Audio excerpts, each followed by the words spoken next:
So hello all, welcome to VNC channel. Today we are going to explain about system of particles and rotational motion. Exercise some problems andi back of the textbook lo manaku multiple choice questions fill in the blanks unnai kada.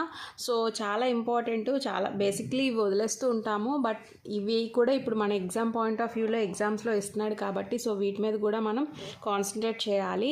Okay, so నేను previous videos కూడా మీకు దీని మీద సంబంధించిన 4 marks questions SS వస్తాయా 4 marks వస్తాయా అనేది మీకు బ్రీఫ్గా ఎక్స్ప్లెయిన్ చేశాను. సో ఎవరైనా చూడకపోతే ఒకసారి ఆ వీడియోస్ కూడా చూడండి. Okay, so let's move on to the video. So first question ఏమి ఇచ్చాడు చూడండి. The vector sum of linear momentum of system of particles about the centre of mass అంటున్నాడు. సో ఇక్కడ మనకి ఇలాంటి క్వశ్చన్స్ మనకు చేసేటప్పుడు ఎప్పుడు కూడా కాన్సెప్ట్ తెలియాలండి. ఓకే, సో చూడండి ఇక్కడ మనకి ఫస్ట్ మల్టిపుల్ చాయిస్ క్వశ్చన్స్ ఉన్నాయి. ఆల్రెడీ మీకు ఇదివరకే వీడియోస్లో నేను కాన్సెప్ట్ ప్లస్ క్వశ్చన్స్ ఎక్స్ప్లెయిన్ చేశాను. ఒకసారి చూస్తే ఆ వీడియోస్ అన్నీ ఒకసారి చూస్తే మీకు ఇలాంటి క్వశ్చన్స్ని ఈజీగా మీరు ఆన్సర్ చేయగలుగుతారు. Okay, so let's move on to the first question. The vector sum of the linear momentum of system of particles about the centre of mass is అంటున్నాడు. So vector sum of the linear momentum ఏమవుతుందండి? Linear momentum మనం తీసుకునేటప్పుడు summation, obviously it becomes what? 0. So summation sigma v మనం మొత్తం తీసుకున్న linear momentum మొత్తం కూడా around the centre of mass will becomes 0. So it is the first option 0 అవుతుంది. Obviously straight away question అండి. Okay, a person can easily balance on a moving bicycle but cannot balance on a stationary one due to what is the reason అంటున్నాడు. Yes, so ఇక్కడ మనకి ఏమంటున్నాడు, ఒక person అనేవాడు moving bicycle మీద ఈజీగా balance చేసుకోగలుగుతాడు. అదే when it is a stationary one you cannot balance. అంటే అలా బ్యాలెన్స్ ఎందుకు చేయలేడు? సో ఎందుకు చేయలేడు? ఫస్ట్ ఆప్షన్ చూడండి, లా ఆఫ్ కన్జర్వేషన్ ఆఫ్ మాసా, law of conservation of angular momentum, law of conservation of linear momentum and law of conservation of energy అంటున్నాడు. So obviously ఇక్కడ కన్జర్వేషన్ ఆఫ్ మాస్ అయితే కాదు, లీనియర్ మొమెంటమ్ కూడా కాదు. Linear momentum అనేది మనకి తీసుకున్న సెంటర్ ఆఫ్ మాస్ మీద ఇది అవుతుంది. సో ఇక్కడ మనకి obviously answer will be angular momentum. Okay, so ఇక్కడ మనకి ఏంటి యాంగులర్ మొమెంటమ్ అవుతుంది ఆన్సర్. అంటే basing on the conservation of angular momentum ప్రిన్సిపల్ని యూజ్ చేయడం వల్ల మనం స్టేషనరీగా ఉండేటప్పుడు సైకిల్ అనేది ఒక కాన్స్టెంట్గా వితౌట్ మూవింగ్ ఉండేటప్పుడు you cannot balance that. Okay, so ఎప్పుడైతే సైకిల్ అనేది మూవ్ అవుతుందో then only you can balance easily. Okay, right. Yes, next, all the particles on a body are situated at distance r from the origin. The distance of the centre of mass of the body from the origin is అంటున్నాడు. So ఇక్కడ మనం అన్ని particles తీసుకున్న అన్ని particles అనేది distance ఆర్లో from the origin situate అయ్యి ఉంటున్నాయి and the distance of centre of mass of the body from the origin. Yes, so ఎప్పుడైతే ఇలా పార్టికల్స్ అన్నీ మనకి ఆరిజిన్ మీద లొకేట్ అయ్యి కొంత డిస్టెన్స్లో ఆరిజిన్ మీద ఉన్నాయంటే obviously it will be a sphere లేదా సర్కిల్ అవుతుందండి. ఇది స్పియర్ లేదా సర్కిల్ అని చెప్పొచ్చు అనమాట. ఎప్పుడైతే ఆ బాడీ అనేది మనకి ఫామ్ అవుతుందో it is a sphere or circle. Okay, so obviously ఇక్కడ ఏమవుతుంది, అలాంటి కండిషన్లో ఆ డిస్టెన్స్ని మనం రిప్రజెంట్ చేయాలంటే మనకు ఆ బాడీ అనేది అక్కడ సెంటర్లో లై అయి ఉండాలంటే అది గ్రేటర్ దాన్ ఆర్ అయ్యే ఛాన్స్ లేదు. So obviously answer will be less than or equal to R అవుతుంది. ఓకే, డైరెక్ట్గా బిట్ చెప్పేసిన అనుకోకండి, దీనికి సంబంధించిన కాన్సెప్ట్ అంతా నేను ప్రీవియస్ వీడియోస్లో చెప్పాను. సో ఒకసారి అవి కూడా చూస్తే మీకు అర్థమవుతుంది. Okay, yes, next, getting into fourth one. A solid sphere is rotating in free space if the radius of the sphere is increased keeping mass the same, which of the following will not get affected అంటున్నాడు. So ఇప్పుడు మనం ఏంటంటే ఒక solid spear అనేది తీసుకుంటున్నాడు, దాని యొక్క radius అనేది ఇంక్రీజ్ చేస్తే మాస్ని ఈక్వల్గానే ఉంచుతున్నాము, రేడియస్ని ఇంక్రీజ్ చేస్తున్నప్పుడు మనకి ఏమవుతుంది, ఏది ఎఫెక్ట్ అవ్వదు అంటున్నాడు, విల్ నాట్ బి ఎఫెక్టెడ్ అంటున్నాడు. సో మనకి ఆబ్వియస్గా చేంజ్ అయ్యేది అలాంటి కండిషన్లో ఏమవుతుందంటే మనకి మొమెంట్ ఆఫ్ ఇనర్షియా చేంజ్ అవుతుంది, అలాగే యాంగులర్ వెలాసిటీ కూడా చేంజ్ అవుతుంది. సో చేంజ్ అవ్వలేదు ఏదైనా ఉంది అంటే యాంగులర్ మొమెంటమ్ చేంజ్ అవ్వదండి. ఎందుకు అంటే మనకి ఇక్కడ ఇందాకే చెప్పాను, మనం ఇక్కడ యాంగులర్ మొమెంటమ్ ప్రిన్సిపల్ యూజ్ చేస్తున్నాం కాబట్టి సో ఇక్కడ మనకి అది ఒక దాన్ని ఒక రిజిడ్ వేలో ఉంచి దాన్ని కంటిన్యూస్గా ఇలా రొటేట్ చేస్తాం. సో రొటేట్ చేసేటప్పుడు మనకి మొమెంట్ ఆఫ్ ఇనర్షియా చేంజ్ అవుతుంది, అలాగే యాంగులర్ వెలాసిటీ కూడా చేంజ్ అవుతుంది, but not the angular momentum. Okay, yes, so ఇది fourth answer. Next, measure of the force that can cause an object to rotate about an axis is అంటున్నాడు. So ఒక force అనేది ఇక్కడ మనకు measure అవ్వాలి, that can cause an object to rotate about an axis is అంటే obviously what is the answer? Idea ఉంటుంది, obviously it will be torque. Force అనేది ఒక పర్టికులర్ ఫోర్స్ అండ్ టార్క్ అనేది ట్విస్టింగ్ అవుతుంది కదా. సో ఒక ఫోర్స్ అనేది మనకు రొటేట్ అవ్వాలి అంటే పర్టికులర్ సెంటర్ పాయింట్ నుంచి అంటే obviously it will be torque. Torque ఏంటి? టౌతో రిప్రజెంట్ చేస్తాం, r cross F, force into perpendicular distance అనేది తీసుకుంటాం. క్లియర్? ఎస్.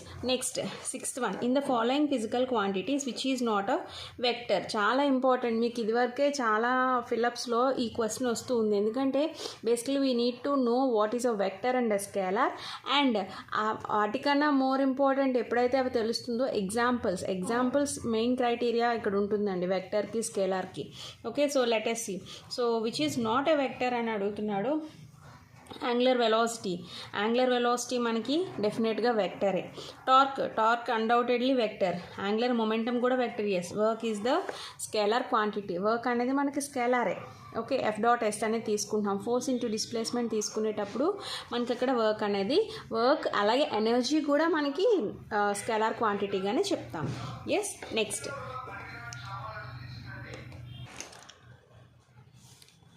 నెక్స్ట్ క్వశ్చన్ చూడండి. The time rate of a change of angular momentum is called అంటున్నాడు.